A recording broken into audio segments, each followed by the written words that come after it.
Prezadas alunas, prezados alunos, vamos dar continuidade aqui no estudo de processo civil, com ênfase na parte das provas. Vamos analisar uma questão com gabarito comentado sobre a prova do Ministério Público do Ceará, banca FCC de 2011. No que se refere à prova, é correto afirmar, dois pontos, letra A. Vigora entre nós o sistema da prova tarifada, com valor determinado para cada espécie de prova. Letra B. Em falta de normas jurídicas particulares, o juiz aplicará as chamadas máximas de experiência, salvo quando a experiência técnica, o exame pericial.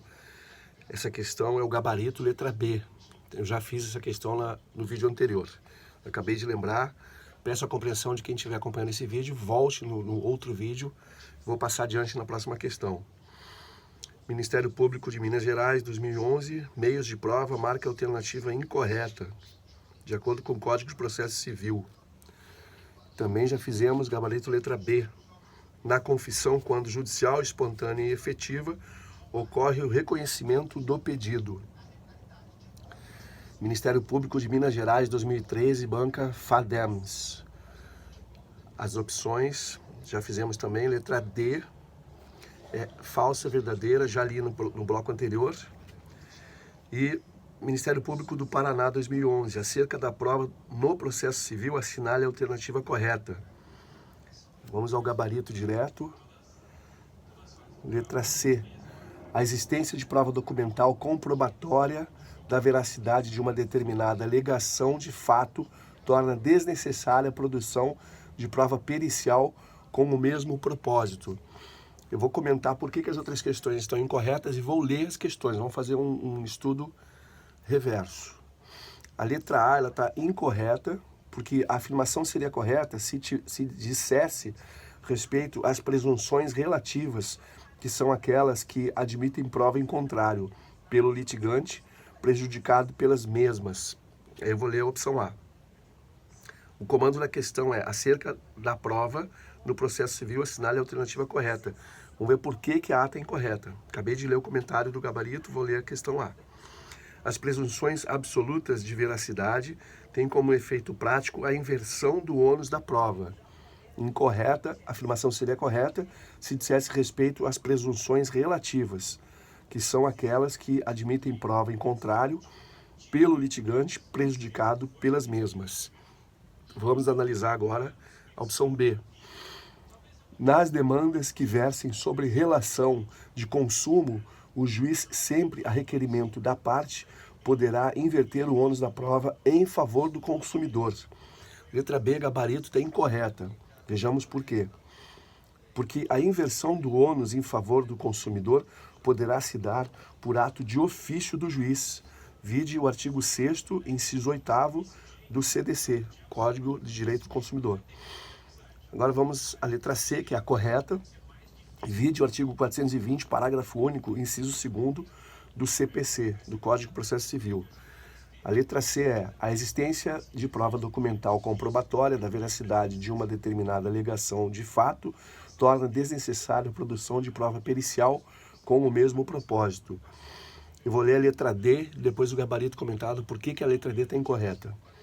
Nos processos em que funciona como fiscal da lei, a iniciativa probatória do Ministério Público é subsidiária à das partes. Letra D incorreta, porque a iniciativa probatória do Ministério Público é autônoma, não é subsidiária. E vou ler agora a opção letra E, por que ela está incorreta. O juiz apreciará livremente a prova obtida por meios ilícitos. Gabarito letra E está incorreta, porque é proibida pela Constituição a utilização de provas obtidas por meios ilícitos. Artigo 5º, inciso 56 da Constituição Federal. Vamos a uma outra questão. Ministério Público do Rio de Janeiro, de 2011. Em matéria probatória, é correto afirmar que o gabarito é letra E. Vou direto para o gabarito, então, para a gente fixar. Em matéria probatória, é correto afirmar que é possível a utilização em uma mesma causa de prova produzida por juiz incompetente, preservando-se a validade dos atos instrutórios já praticados, permanecendo a eficácia dessa prova emprestada na razão inversa da possibilidade de sua reprodução. Agora vamos ver por que a letra A da prova diabólica está incorreta. Eu vou ler o gabarito e depois vou para a letra A. A letra A está incorreta porque a prova diabólica é aquela cuja produção é impossível pela parte a quem caberia a prova, como, por exemplo, a prova de fatos incertos ou indeterminados. Opção A, prova diabólica, entre aspas, é a alegação ardilosa da parte que, valendo-se das regras de distribuição do ônus da prova, dificulta a atividade instrutória do adversário, desqualificando as provas por ela produzidas. Vamos agora ver por que a letra B é incorreta. Porque a inversão convencional do ônus da prova não é admitida quando o direito objeto do processo for indisponível, ainda que houvesse concordância do Ministério Público, vide o artigo 333, parágrafo único, inciso 1º, do CPC, Código de Processo Civil. Vou ler a opção B. A distribuição do ônus da prova pode ser invertida pelo juiz, pelo legislador ou pelas partes. Neste último caso, devendo haver a anuência do Ministério Público, em caso de direitos indisponíveis para a validação da convenção. Então eu li por que a B está incorreta, vou para a letra C. Letra C está incorreta porque não há preclusão quanto à instrução. Opção letra C. A decisão saneadora enseja a denominada estabilização instrutória do processo, não podendo haver inclusões de novos meios de provas, salvo se fatos supervenientes justificarem autorização judicial para essa finalidade. Acabei de comentar por que essa questão está incorreta. Vamos analisar a letra D, que também está incorreta, porque a confissão recai apenas e tão somente sobre os fatos afirmados pelo adversário do confitente, sendo perfeitamente possível que ele, apesar de conhecer os fatos, recuse as consequências jurídicas que a outra parte pretende retirar do fato confessado. Então vamos ler a opção D. A confissão gera o reconhecimento jurídico do pedido, sendo defeso, ou seja, proibido ao confitente negar as consequências jurídicas que a outra parte pretende retirar do fato confessado. E agora vamos ler o gabarito, que é a letra E, que é a nossa opção correta, que é a seguinte afirmação: é possível a utilização em uma mesma causa de prova produzida por juiz incompetente, preservando-se a validade dos atos instrutórios já praticados, permanecendo a eficácia dessa prova emprestada na razão inversa da possibilidade de sua reprodução. Gente, eu vou fazer uma pausa aqui para fazer um comentário. Para quem está chegando na área jurídica agora, o juiz incompetente não é como se trata, digamos, no mundo comum, de incompetência, de uma pessoa com uma limitação técnica ou cultural ou do conhecimento do juridiquês, não é isso. A questão da competência, ela merece um vídeo à parte de tão importante que é esse entendimento. Quando você ajuiza uma ação, você vai distribuir uma petição inicial e você vai, por exemplo, numa vara onde deveria ser vara de fazenda pública e você distribui, você coloca lá no cabeçalho da tua petição inicial endereçamento, por exemplo, para um juiz de vara civil, você está errando a competência dessa petição inicial que está sendo ajuizada e endereçada ao juízo incompetente para analisar o mérito da sua questão, da sua ação, da sua lide. Então, é um vídeo que vai ser, eu vou fazer ele com exemplos, com doutrinadores que versem sobre isso para vocês poderem acompanhar, poderem ler, para chegar numa questão sobre competência e acertarem. Também vou providenciar questões de exercícios anteriores sobre competência e incompetência do juiz e do Ministério Público, da Defensoria, etc. Continuando então, nós estamos ainda com alguns minutinhos, quero passar de 10 minutos. Outra questão do Ministério Público de Roraima, 2002, da Banca CESP. No tocante às audiências previstas no CPC, Código de Processo Civil, assinale a opção correta, letra A. A produção de provas na audiência de instrução e julgamento segue a seguinte ordem: depoimento pessoal do autor, inquirição das testemunhas, esclarecimentos dos peritos, dos assistentes técnicos e depoimento pessoal do réu. Eu vou inverter, eu vou ver por que ela está incorreta, para vocês pesquisarem o artigo 452 do CPC, que justifica por que essa ordem está incorreta. Vamos à letra B. No CPC é expressamente prevista a possibilidade de o juiz, finda a fase de instrução e oferecimento das razões finais, em vez de sentenciar, converter o julgamento em diligência probatória. Por que a letra B está incorreta? Porque não há previsão expressa nesse sentido, embora seja possível que o juiz assim haja. Agora vamos à letra C, que é o nosso gabarito. No procedimento comum ordinário, a designação da data e da hora da audiência de instrução e julgamento é ato pessoal do juiz. Letra C correta. Letra D, a audiência de instrução e julgamento é ato processual essencial. Incorreto, porque se não for necessária a produção de provas orais, ficará dispensada a realização de audiência de instrução. E vamos à última opção, letra E, por que ela está incorreta? A conciliação em juízo, por não constituir ato postulatório, exige a participação de advogado. Está incorreta essa opção, porque não se exige a participação de advogado, exatamente porque não se trata de ato postulatório. Quando se fala em conciliação, por que não exige, como está dito aqui, ó, a conciliação em juízo, por não constituir ato postulatório, exige a participação de advogado. Exatamente por não constituir ato postulatório, que não se exige a participação de advogado. O que significa capacidade postulatória? Quando você termina a faculdade, você faz o exame da ordem, que é tão conhecido, né, o exame da OAB, da Ordem dos Advogados do Brasil, para você ter um número de OAB, que tem que estar paga a mensalidade, né, a anuidade para quem paga o valor cheio, para você ter a capacidade postulatória de representar uma parte, seja você defender na área que for, na área criminal, na área civil, na área empresarial, tributária, você tem que ter a capacidade postulatória. Então, há questões onde o indivíduo ele pode, por exemplo, no juizado especial civil, solicitar ajuda sem custo.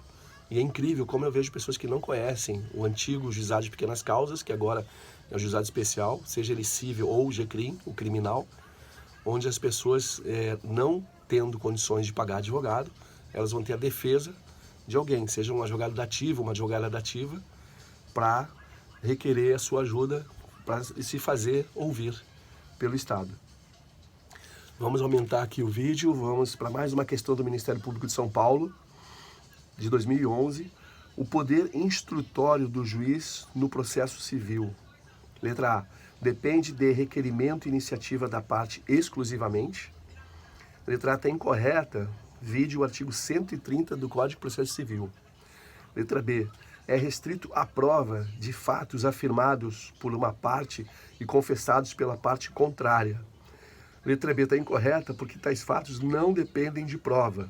Vide o artigo 334, inciso 2º do CPC. Letra C, é limitado à prova de fatos e cujo fator milita a presunção legal de existência e de veracidade. Letra C está incorreta porque tais fatos não dependem de prova. Vide o artigo 334, inciso 4º do CPC. A letra D está adstrito à prova de fatos admitidos no processo como incontroversos. A letra D está incorreta pelo artigo 334, inciso 3º do CPC. Vejam que artigo importante para ser lido e relido. De novo, pelo site, quem não tem Vadebecum, do Planaltos, para evitar fake news. E a última opção, letra E, que é o nosso gabarito. Vou ler o comando de novo para relembrar. O poder instrutório do juiz no processo civil, o gabarito letra E, é amplo, cabendo-lhe determinar de ofício as provas necessárias à instrução do processo. Vide, correto, gabarito, vide o artigo 130 do CPC. Vamos a mais uma questão do Ministério Público para São Paulo, de 2012, banca VUNESP. É incorreto afirmar, eu recomendo você circundar, fazer um balãozinho quando está incorreto o comando, pede incorreto, para você não marcar correta, que é o de praxe. Letra A. A prova pericial consiste em exame, vistoria ou avaliação. Letra A é correta, vide o artigo 420 do CPC. Já é o nosso gabarito de cara. Então vamos lá. Vou repetir. É correto, gabarito letra A. A prova pericial consiste em exame, vistoria ou avaliação. Vamos criar a mnemotécnica EVA. EVA. Exame, vistoria ou avaliação. Certo? Até recomendo colocarem como eu estou fazendo aqui, ó. EVA. Letra B. Quando a natureza do fato o permitir, a perícia poderá consistir apenas na inquirição pelo juiz do perito e dos assistentes. Letra B. Correta. Artigo 421, parágrafo 2º do CPC. O nosso gabarito, na verdade, é a letra C que é incorreta, né? As outras estão corretas. Vamos lá, letra C. O perito e os assistentes técnicos estão sujeitos a impedimento e suspeição. A letra C é incorreta, o nosso gabarito, devendo esta ser assinalada, botaram até entre parênteses aqui, colocaram para destacar de tão comum que é a pessoa errar, achando que é a correta, que é o gabarito, porque os assistentes técnicos não estão sujeitos a impedimento e suspeição. Vamos ler a parte final do artigo 422 do CPC. A letra D está correta, de acordo com o artigo 429 do CPC, e ela diz o seguinte, a opção D. O perito e os assistentes técnicos podem, para o desempenho de sua função, ouvir testemunhas e solicitar documentos em poder das partes. E a letra E, última opção, também está correta, de acordo com o artigo 145 do CPC. Os peritos serão escolhidos entre profissionais de nível universitário, devidamente inscritos no órgão de classe competente, que deverão comprovar sua especialidade na matéria.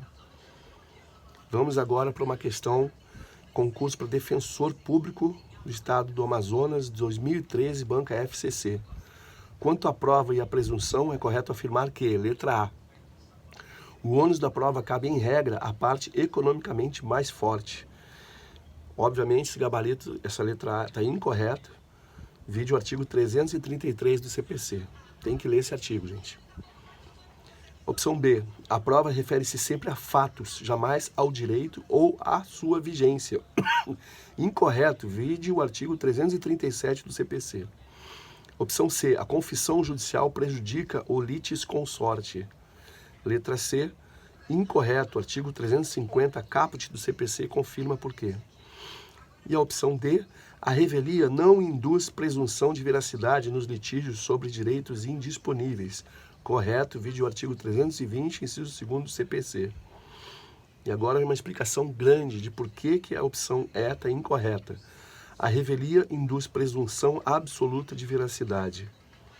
Incorreto. A regra é a de que a revelia, ou seja, entre parênteses, ausência de contestação ou sua apresentação intempestiva, fecha parênteses, para quem não é da área jurídica, apresentação intempestiva, ou seja, fora do prazo. A pessoa perdeu o prazo para apresentar sua contestação.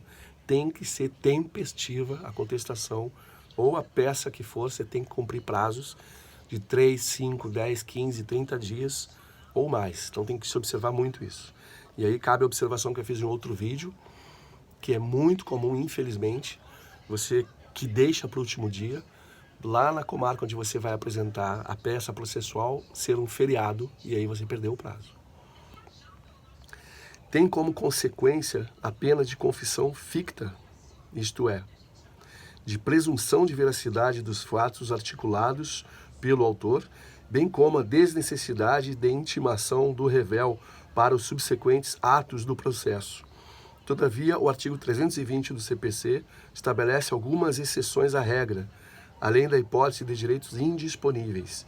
São elas, havendo pluralidade de réus, alguns deles contestar a ação, artigo 320, inciso 1º do CPC, ou ainda de a petição inicial não estar acompanhada do instrumento público, que a lei considere indispensável à prova do ato, artigo 320, inciso 3º do CPC. Ademais, nem sempre a revelia conduzirá à procedência automática do pedido do autor, a teor do que dispõe o artigo 324 do CPC. Vamos agora a uma questão para a prova de defensor público de Sergipe 2012, banca CESP. Em relação às provas, assinale a opção correta. Letra A. O documento produzido por oficial público sem a observância das formalidades legais, ainda que subscrito pelas partes, não tem eficácia probatória. Vamos ao comentário, ao gabarito comentado, letra A incorreta. Vide o artigo 367 do CPC. Letra B. No CPC acolhe-se como regra a teoria estática do ônus da prova. Correto na letra B. Vide o artigo 333 do CPC. No que tange às regras de distribuição do ônus da prova, explicitando a diferença havida entre as teorias da carga dinâmica e da carga estática, note-se trecho do judicioso voto proferido pelo eminente ministro Herman Benjamin. Abre aspas. Daí porque entendo que há que diferenciar entre a sistemática probatória que diz respeito à comprovação da fraude no equipamento e a comprovação da autoria. A primeira cabalmente se submete à regra insculpida no artigo 333 e seguintes do CPC, no qual o fato alegado cabe a quem alega, segundo a clássica teoria estática da distribuição da prova. Há muito adotada, esse A com H, há muito tempo adotada pelo sistema processual vigente.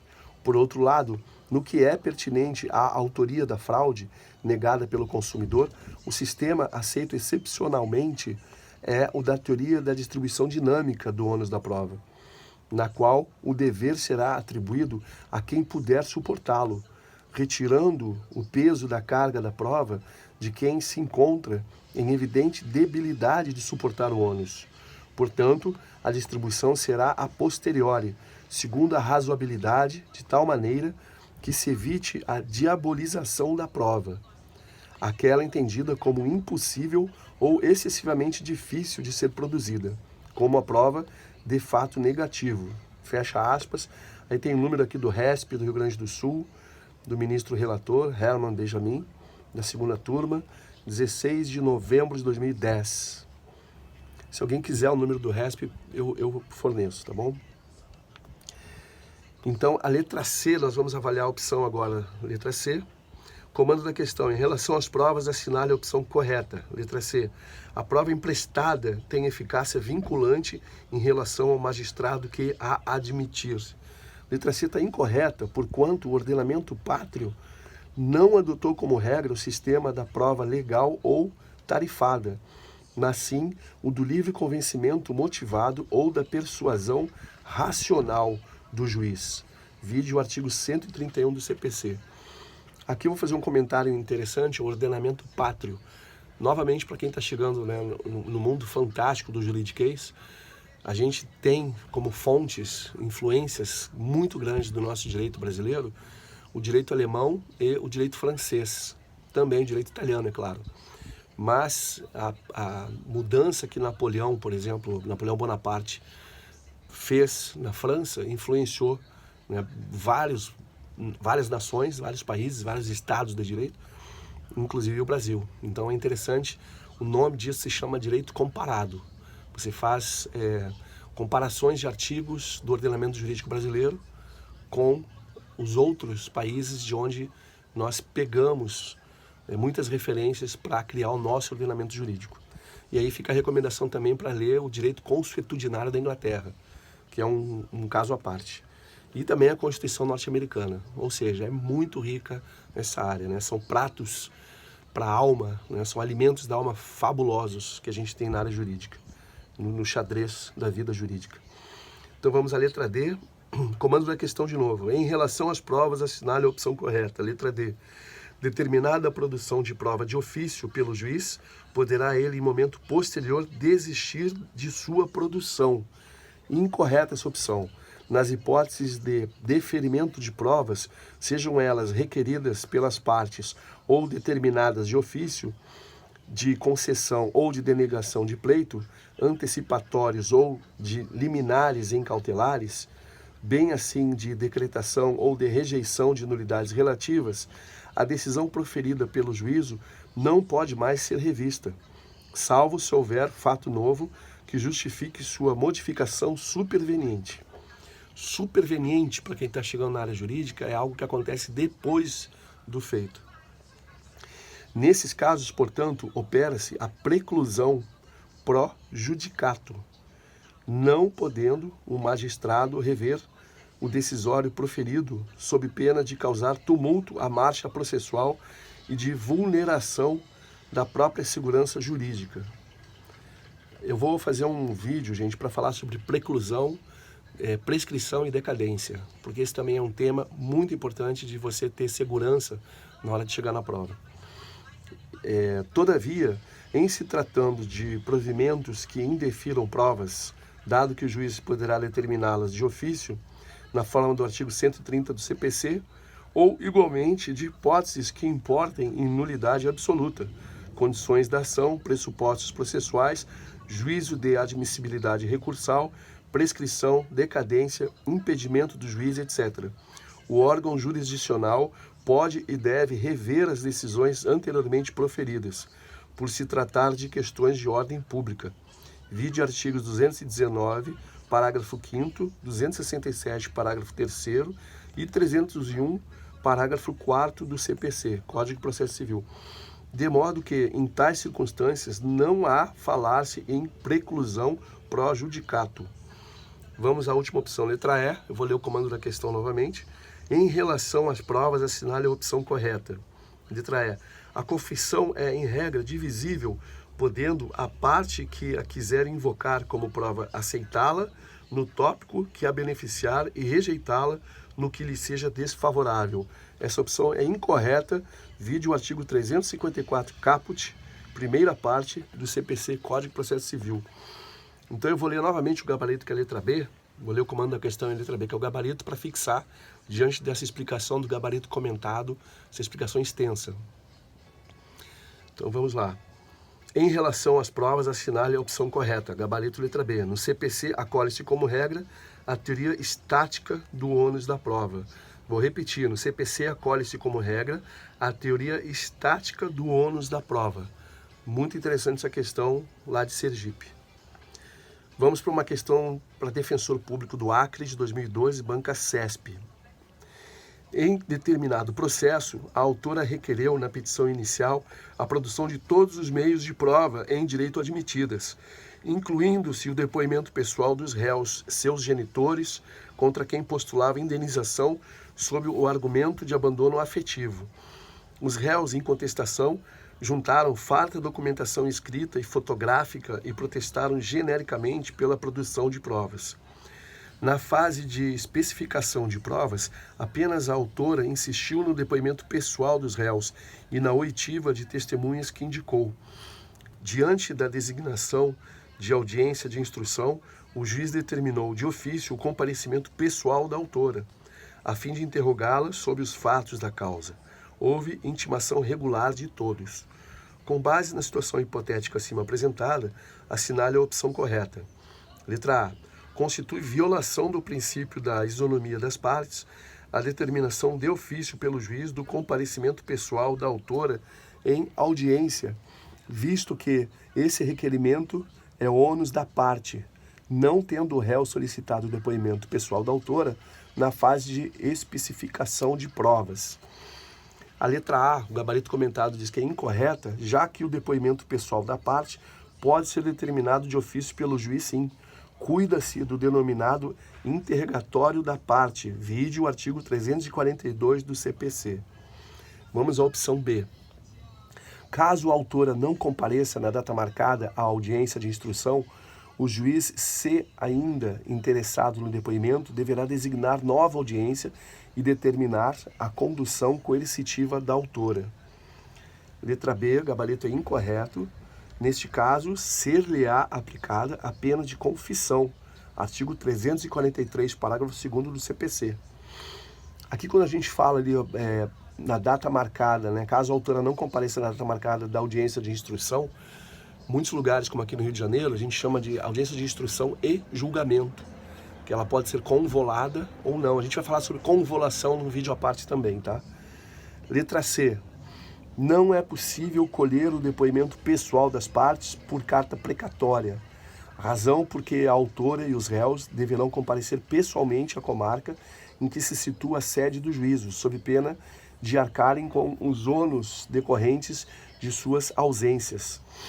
Letra C, gabarito está incorreto de acordo com o artigo 344 caput e 410, inciso 2º do CPC. E opção D, a confissão judicial faz prova contra o confitente e também contra seus litisconsortes. Letra D está incorreta de acordo com o artigo 350 caput do CPC. E agora vamos para o gabarito, letra E, que é a opção correta. Não se deve confundir o protesto genérico feito na contestação pela produção de provas com o requerimento específico, em resposta ao despacho de especificação. Nesse segundo momento processual, é imprescindível a justificativa da necessidade da prova, pois, com base nessa informação, o juiz decidirá entre as diligências realmente necessárias à instrução da causa e as despiciendas ou meramente protelatórias. Para quem não é da área jurídica, protelatórias são embromations, são enrolações para ganhar tempo, para atrasar o processo. Então, o juiz identificando isso, ele faz uma espécie de saneamento. Então está aqui, ó, gabarito, letra E, correto, conquanto o despacho para especificação de provas não esteja previsto pela lei ritual, à exceção do artigo 324 do CPC, que é o Código de Processo Civil, sua reiteração na praxe forense contribui significativamente para a boa instrução do feito, vez que permite o indeferimento de diligências inúteis e protelatórias, sem prejuízo de que confere maior segurança ao juízo no momento julgar antecipadamente a lide. Vide o artigo 130 do Código de Processo Civil. Vamos à questão agora de defensor público para São Paulo de 2012, banca FCC. De acordo com as normas do Código de Processo Civil, letra A possibilidade de se comprovar vício no consentimento através de prova exclusivamente testemunhal dependerá do valor do contrato discutido em juízo. Vamos ao comentário desse gabarito, dessa opção, letra A. Está incorreta, vide o artigo 404, inciso 2º do CPC. Comando da questão de novo para a prova de defensor público de São Paulo. De acordo com as normas do Código de Processo Civil, opção B. Incumbe o ônus da prova, quando se tratar de contestação de assinatura, a parte que pretende a invalidação do contrato. Comentário da opção B. Está incorreta, pois, quando contestada a autenticidade de assinatura, o ônus da prova incumbe a própria parte que produziu o documento. Vide o artigo 389, inciso 2º do CPC. Vamos à opção C. O direito de propor ação anulatória de confissão por vício do consentimento transmite-se aos herdeiros do confitente. Essa opção é incorreta, vide o artigo 352, parágrafo único, segunda parte do CPC. E o gabarito letra D diz que a nota escrita pelo credor em qualquer parte do documento representativo da obrigação, ainda que não assinada, faz prova em benefício do devedor. Essa opção D é o gabarito, está correta de acordo com o artigo 377 caput do CPC. E por derradeiro, letra E, está incorreta, o juiz poderá nomear mais de um perito e a parte indicar mais de um assistente técnico quando se tratar de perícia complexa, ainda que abranja uma única área do conhecimento. Como eu já disse, está incorreta, vide o artigo 431, a linha B do Código de Processo Civil. Então, passemos agora a outra questão para defensor público do Rio Grande do Sul, prova de 2011, banca FCC. Das provas de acordo com o que dispõe o Código de Processo Civil, 2 pontos. Opção A, a confissão é, em regra, divisível. Vamos ver por que o gabarito diz que ela é incorreta. A regra é a sua indivisibilidade. Vide o artigo 354 CPC. Então, a confissão, em regra, ela é indivisível e não divisível. Opção B. Mesmo que a perícia seja complexa, não existe previsão para a nomeação de mais de um perito ou para a indicação de mais de um assistente técnico, até mesmo pelo fato de o juiz não estar adstrito ao laudo pericial, podendo formar a sua convicção com base em outros elementos. A letra B está incorreta porque é possível que o juiz nomeie mais de um perito, sim, a depender da complexidade da causa e desde que abrangida mais de uma área de conhecimento especializado. Isso está disposto no artigo 431, a linha B do CPC. A letra C. O Código de Processo Civil adota a teoria dinâmica de distribuição do ônus da prova, entre parênteses, cargas processuais dinâmicas, fecha parênteses, podendo ocorrer em determinadas situações a inversão do dever de provar. Por que a letra C está incorreta? Pois o CPC adota a teoria estática do ônus da prova, segundo o qual o ônus da prova cabe a quem alega, cabe ao acusador, a quem alega o fato, vide o artigo 333 do CPC. A letra D, que é o gabarito, que está correta, ela diz o seguinte: qualquer que seja o valor do contrato, é admissível a prova testemunhal quando o credor não pode ou não podia, moral ou materialmente, obter a prova escrita da obrigação. Vou ler o comando da questão. Das provas de acordo com o que dispõe o Código de Processo Civil, gabarito, qualquer que seja o valor do contrato, é admissível a prova testemunhal quando o credor não pode ou não podia, moral ou materialmente, obter a prova escrita da obrigação. E, por derradeiro, opção E, quando se tratar de contestação de assinatura, o ônus da prova incumbe a quem a contestar. Essa opção está incorreta porque o ônus recai sobre a parte que produziu o documento. Vide o artigo 389, inciso 2º do CPC. Vamos para mais uma questão para Defensor Público do Amazonas, de 2011, e a banca Instituto Cidades. O Código de Processo Civil diz que todos os meios legais, ainda que nele não especificados, são hábeis para provar verdade dos fatos, em que se funda a ação ou a defesa. Sobre os princípios gerais da prova e seu ônus, é correto afirmar, 2 pontos. Letra A. São inadmissíveis no processo as provas obtidas por meios ilícitos. Vamos ao gabarito comentado da letra A. Está correto. O artigo 5º, lá no inciso 56 da Constituição Federal, fundamenta que são inadmissíveis no processo as provas obtidas por meios ilícitos. Opção B. A gravação de conversa telefônica por um dos interlocutores é fato ilícito e impede a sua utilização como prova em processo. Letra B está incorreto, visto que a gravação ambiental tem sido admitida como prova lícita, desde que não haja causa legal específica de sigilo ou de proteção do diálogo. Corroborando tal entendimento, abre aspas, agravo regimental em prova de instrumento. Não, desculpa, em agravo de instrumento. Gravação ambiental feita por um interlocutor sem conhecimento dos outros. Constitucionalidade. Ausente causa legal de sigilo do conteúdo do diálogo. Precedentes. Número 1.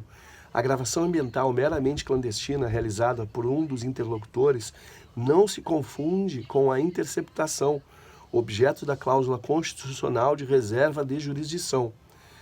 Ou seja, existe uma lei que prevê, sim, um intervalo temporal de 15 dias para você gravar, monitorar alguém. Vocês devem lembrar do caso do juiz Sérgio Moro, que havia passado o prazo legal da permissão da gravação e, mesmo assim, foi divulgado o teor, o conteúdo da gravação. Dando sequência, número 2. É lícita a prova consistente em gravação de conversa telefônica realizada por um dos interlocutores sem conhecimento do outro, se não há causa legal específica de sigilo nem de reserva da conversação. Precedentes. Número 3. Agravo regimental desprovido do STF, ministro relator Joaquim Barbosa. E vamos encerrando aqui o gabarito comentado da letra B. Passemos à letra C, a opção C. É lícita a vedação em contrato relativo à relação de consumo de inversão do ônus da prova. Comentário do gabarito na opção C. Incorreto. Tal vedação conduz à nulidade de pleno de direito da cláusula contratual avançada nesse sentido. Vide o artigo 51, inciso 6º do Código de Defesa do Consumidor. E a letra D, de acordo com o artigo 320, inciso 2º do CPC, a letra D está incorreta. A revelia impõe ao juiz reputar verdadeiros os fatos alegados pelo autor, mesmo se a ação tratar de direitos indisponíveis. E a letra E, ela está prejudicada, ela não foi avaliada, a opção E. Essa questão deve ter sido anulada, então. A letra E afirma: numa ação civil, a impugnação genérica pelo réu, por meio de negativa geral em contestação. Comentário: está prejudicada a questão em função da sua incompletude. Vamos a uma questão para procurador do Estado do Acre, banca FMP, ano 2012. Sobre a prova, marque a alternativa correta, considerando as assertivas abaixo. Número 1, Romanos. No sistema brasileiro, o juiz possui amplos poderes instrutórios. Número 2, o assistente técnico, como o perito, é auxiliar da justiça. Opção 3, em Romanos. Aquele que atuou como advogado da parte na causa é suspeito para depor como testemunha. Tem as opções aqui, o 1 e 2 estão corretas, 2 e 3 corretas, a 2 está correta, a 1 correta. Comentário da primeira opção, em Romanos 1. Vou ler de novo. No sistema brasileiro, o juiz possui amplos poderes instrutórios. Correta. A legislação permite ao juiz deferir provas, mesmo que as partes não pleiteiem, de acordo com o CPC, artigo 130, pois no Brasil há o princípio do livre convencimento motivado. Vide o artigo 131 do CPC. Vou reler a afirmativa número 2 em Romanos, que está incorreta. O assistente técnico, como perito, é auxiliar da justiça. Está incorreta porque o assistente técnico auxilia a parte, é alguém escolhido pela parte. Diferentemente do que ocorre com o perito. Vide CPC, artigo 421, parágrafo 1º, inciso 1º. A terceira opção em Romanos está incorreta, que afirma a seguinte questão: aquele que atuou como advogado na parte da causa, é suspeito para depor como testemunha. 3 está incorreto. O advogado que atuou em nome da parte é impedido por se tratar de uma situação objetiva. Vide o artigo 405 do CPC, parágrafo 2º, inciso 3º. Recomendo fortemente a leitura desses artigos para poder relembrar na hora da prova, pessoal. Vamos a uma prova agora para procurador, uma questão da prova para procurador do município de São José dos Campos, São Paulo, da banca VUNESP, lá de 2012. O ônus da prova cabe ao... 2 pontos. Opção A, autor, quanto ao fato constitutivo de seu direito. Opção A correta, vide o artigo 133, inciso 1º do CPC. Opção B, o ônus da prova cabe ao autor quanto à existência de fato impeditivo de seu direito. Está incorreta a opção B, que isso compete ao réu. Vide lá no CPC, no artigo 333, inciso 2º. A opção C, o ônus da prova cabe ao réu quanto aos fatos notórios. A opção C está incorreta. O fato notório independe de prova. Vide o CPC, artigo 334, inciso 1º. E a opção D, o ônus da prova cabe ao autor quando o fato é afirmado por uma parte e confessado pela outra. A letra D está incorreta. Se há confissão, não há necessidade de prova. Vide o CPC, artigo 334, inciso 2º.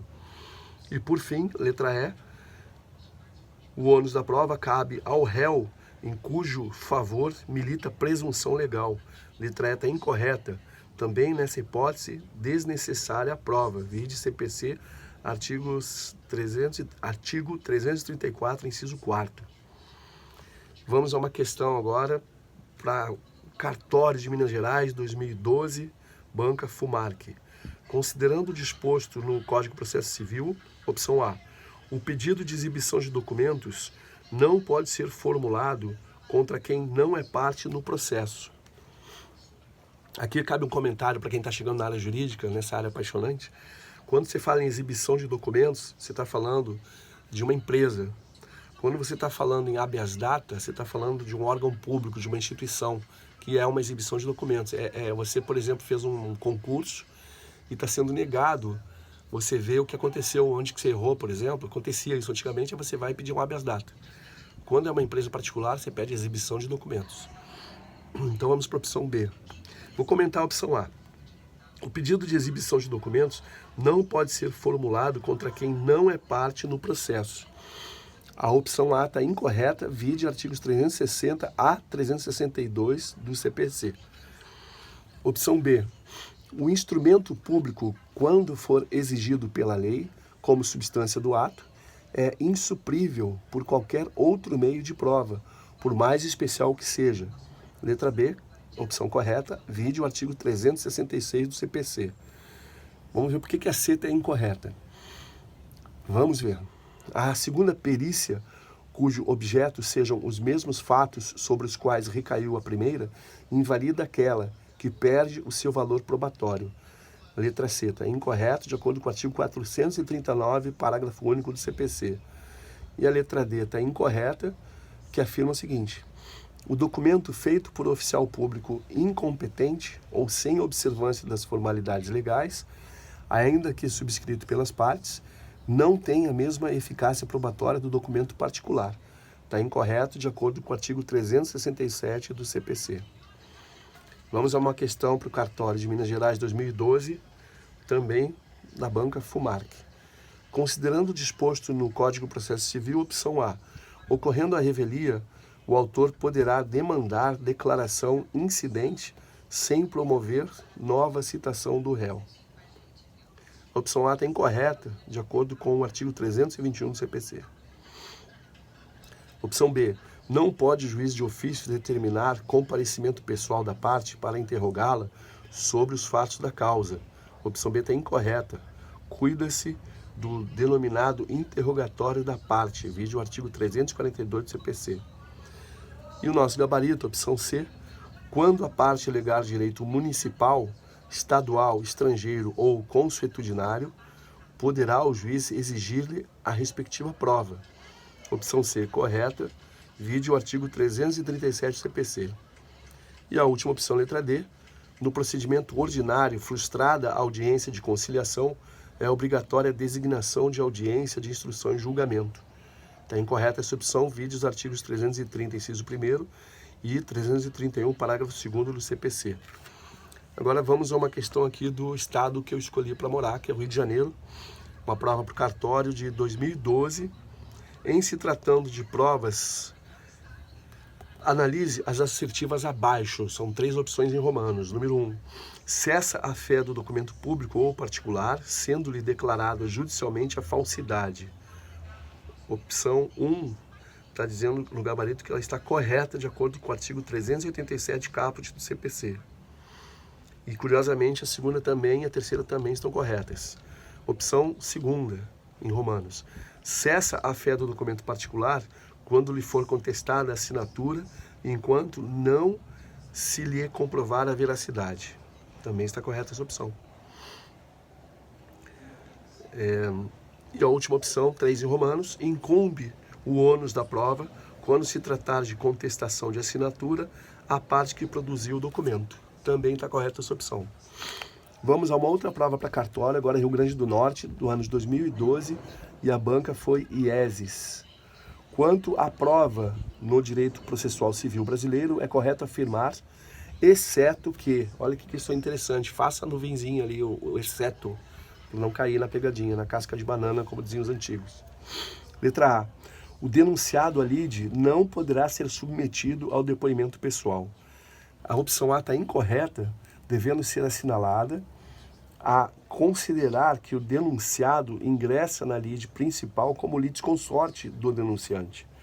Em verdade, cuida-se de assistência simples, nada obstante, a norma fale em litisconsórcio, vide artigo 74 e 75, inciso 1º do CPC. É possível que o juízo, por ocasião da audiência de instrução, decida, inclusive de ofício, por colher o depoimento pessoal do litisconsorciado enquanto parte do processo, vide artigos 342 do CPC. Artigo 342 do CPC. Vamos ver agora por que a letra B está correta.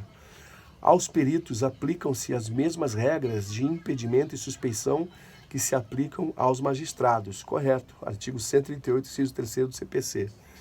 E a letra C também está correta. Opção C, a testemunha não é obrigada a depor sobre fatos que acarretem grave dano ao seu cônjuge.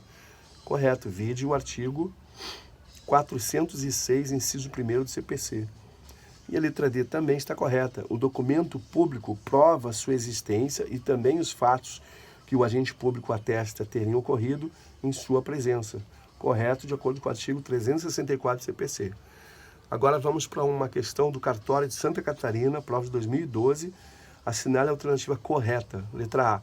A sentença pode fundar-se unicamente em prova emprestada, mesmo que as partes não tenham tido a oportunidade de sobre ela se manifestar. Essa opção é até incorreta, vejamos por quê. Encontra-se pacificado o entendimento de que a prova emprestada somente pode ser utilizada se houver respeito às garantias constitucionais do contraditório e do devido processo legal. Logo, se as partes tiveram cerceada sua oportunidade de se manifestar sobre a prova produzida, há infringência do direito de participação íncito ao contraditório. Ao abono de tal afirmação, abre aspas, administrativo, processual civil, embargos de declaração no agravo de recurso especial, recebidos como agravo regimental, revolvimento fático probatório, incidência da súmula 7 do STJ, cerceamento de defesa não caracterizado, prova emprestada produzida sobre o devido processo legal, agravo regimental não provido. Ponto 3. Não há falar-se em cerceamento de defesa pela utilização de prova emprestada, se produzida com observância do contraditório e do devido processo legal. Nesse sentido, o agravo regimental, no RESP, número tal, e por aí vai. Essa leitura é só para fundamentar esse gabarito da letra A que está incorreto, onde está dizendo que a sentença pode fundar-se unicamente em prova emprestada. Não pode, mesmo que as partes não tenham tido a oportunidade de sobre ela se manifestar. Vamos ver por que essa opção B está incorreta. A confissão ficta alcança o litisconsorte. Está incorreta. Vide o artigo 48 e 350, caput do CPC. Por que a C está incorreta? Opção C. Tratando-se de direito indisponível, não é pleno o poder instrutório do juiz. A letra C está incorreta. O juiz, de acordo com seus poderes instrutórios, tem papel ativo e não de mero espectador, quanto à realização de ofício das provas que reputar necessárias à instrução do feito. Daí porque o CPC não adotou o princípio dispositivo rígido. Essa atividade probatória do juiz se dá com plenitude nos procedimentos de jurisdição voluntária e nas causas que versem sobre direitos indisponíveis. Cuida-se de aplicação no processo civil dos ditames da verdade material e do princípio inquisitivo, visto que o juiz, atento ao escopo de pacificação social do processo, bem assim a necessidade de outorga de um provimento jurisdicional justo e atrelado à realidade dos fatos, tem o poder-dever de ordenar a produção das provas, imprescindíveis ao esclarecimento da controvérsia fixada, sobretudo quando a matéria não lhe parecer suficiente esclarecida. Vide o artigo 130 do CPC. E vamos agora ao gabarito da letra D, que é a correta. Tratando-se de direito estadual, municipal, estrangeiro ou consuetudinário, deve-se provar o direito invocado, inclusive seu teor e vigência, se assim determinar o juiz. Correto, vide o artigo 337 do CPC. E vamos agora para a última opção, letra E. Ainda que incontroversos os fatos, é necessária sua prova. Não é necessário, conforme aduz o artigo 334, inciso 3º do CPC.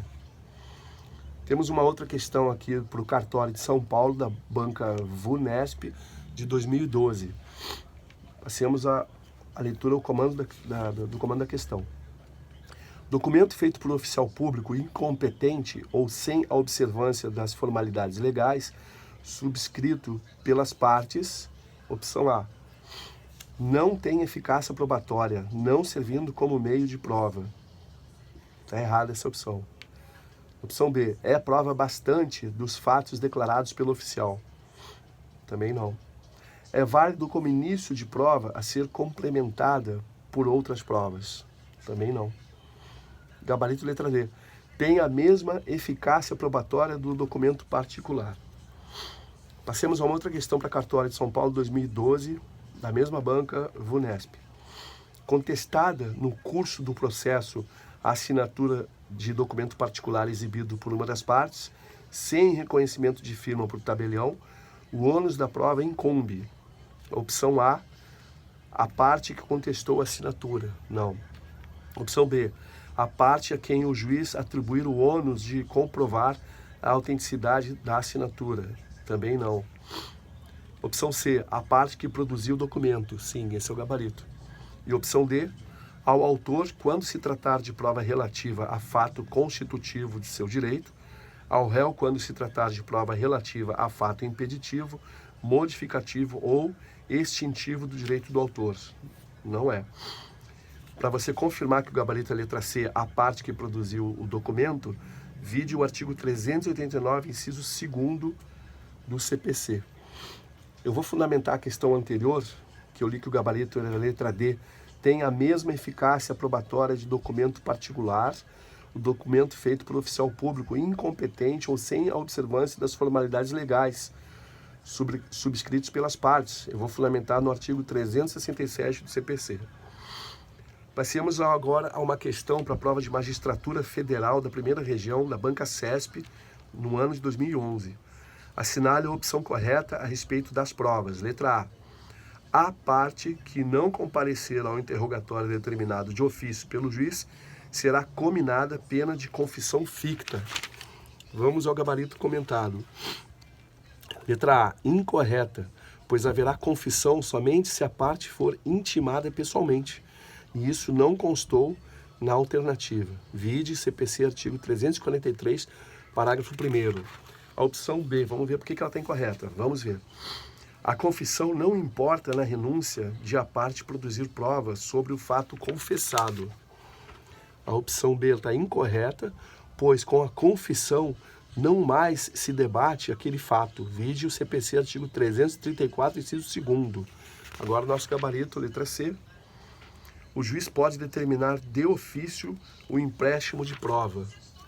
Sim, isso está correto, considerando os poderes instrutórios e o livre convencimento do juiz. Isso está previsto no CPC nos artigos 130 e 131.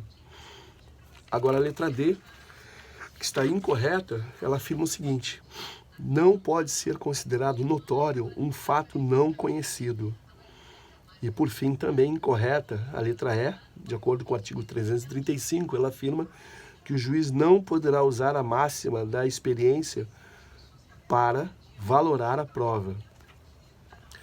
Passemos agora a uma questão da Magistratura Federal, terceira região, no ano de 2011, da Banca CESP. Em um processo no qual se discutia a obrigação de pagar taxas condominiais, o réu resistiu ao pedido com o argumento de que do contrato de locação seria possível identificar a atribuição do pagamento das taxas ao autor. Durante a audiência de instrução e julgamento, apresentaram-se o autor e suas testemunhas, bem como o réu, seu advogado e sua testemunha, não arrolada. O advogado do autor ausentou-se sem justificativa. Iniciado o ato, o réu esclareceu que sua testemunha fora uma das testemunhas signatárias do contrato e, apesar de não conhecer detalhes do instrumento, faria prova de sua existência. Em face dessa situação, assinale a opção correta. Letra A. Ainda que se discuta apenas a interpretação do contrato, a testemunha do réu será ouvida por estar presente ao ato. Essa opção está incorreta, pois a testemunha não foi arrolada, de acordo com o CPC nos artigos 407 e 408. Passemos à opção B. Em razão da ausência injustificada do advogado, do autor, o juiz deverá ouvir as testemunhas como informantes. Essa opção está incorreta. Ausente o advogado, o juiz pode dispensar a oitiva das testemunhas do autor, de acordo com o artigo 453, parágrafo 2º do CPC. Opção C. O arrolamento da testemunha é feito para possibilitar sua intimação, de modo que sua presença espontânea torna dispensável a formalidade. Essa opção C Está incorreta, pois não é essa a finalidade, tanto que é possível arrolar e não requerer a intimação. De acordo com o CPC, no artigo 412, parágrafo 1º, o principal objetivo é garantir o contraditório, para que a parte contrária saiba quem é, formule perguntas, prepare eventual contradita e etc. Agora vamos à opção letra D, que é o nosso gabarito. A inquisição das testemunhas do autor será objeto de avaliação judicial, dada a ausência do advogado. Letra D está correta, apesar do exposto na alternativa B, considerando-se os poderes instrutórios do juiz. CPC, artigo 130, poderá o magistrado, ainda assim, determinar a oitiva das pessoas arroladas pelo autor como testemunhas. E por derradeiro, a letra E está incorreta. Ela afirma que a ausência injustificada do advogado do autor torna impossível até o depoimento de seu cliente e determina o julgamento antecipado da lide. Está incorreto, pois a ocorrência de audiência já demonstra como não se trata de hipótese de julgamento antecipado, de acordo com o CPC no artigo 330. Portanto, gabarito letra D, a inquisição das testemunhas do autor será objeto de avaliação judicial, dada a ausência do advogado. Vamos ler num próximo vídeo uma questão para procurador da República. São várias questões para procurador da República, procurador do Trabalho, do MPT. E daí vamos finalizar em mais algumas páginas questões sobre provas. Vamos passar ao item 9.4, ritos sumário e ordinário, para poder conhecer questões que versem sobre esses conteúdos interessantíssimos. Bons estudos, boas provas, muita saúde para vocês e deixem perguntas nos comentários, por gentileza.